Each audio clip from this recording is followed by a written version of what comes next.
So as you stated, the judge could sentence him up to 20 years, but during sentencing, they're going to take in mitigating, aggravating, and previous criminal record, whether, he could be released and rehabilitated, and all that is put into the formula.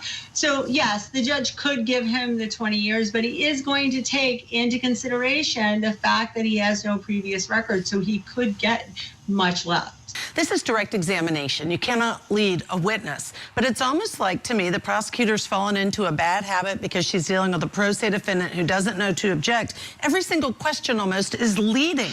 Was this shocking to you? Did you text and say this? I mean, she's telling him the answers in every question. Yeah, she's getting away with it in this testimony. You're right. There should be a bunch of objections, and that should be shut down. But since we have a pro se, defendant here, it's not happening.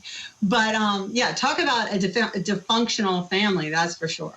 Yeah, talk more about that, because he says initially when he started testifying, Adam does, that he talked to the family about how Lori was acting, and he thought she was delusional. And basically, the family's response was, just let her be delusional. She'll come back around. And then as he's detailing this, it's almost like his spidey sense, right? That he was suspicious when Alex wasn't answering phone calls or text messages, and then knowing that he'd been at Lori's that morning, that something was really off. But I can imagine that neither he nor anyone in the family thought it meant that Charles Vallow would end up dead and she'd be convicted for murdering her own two children.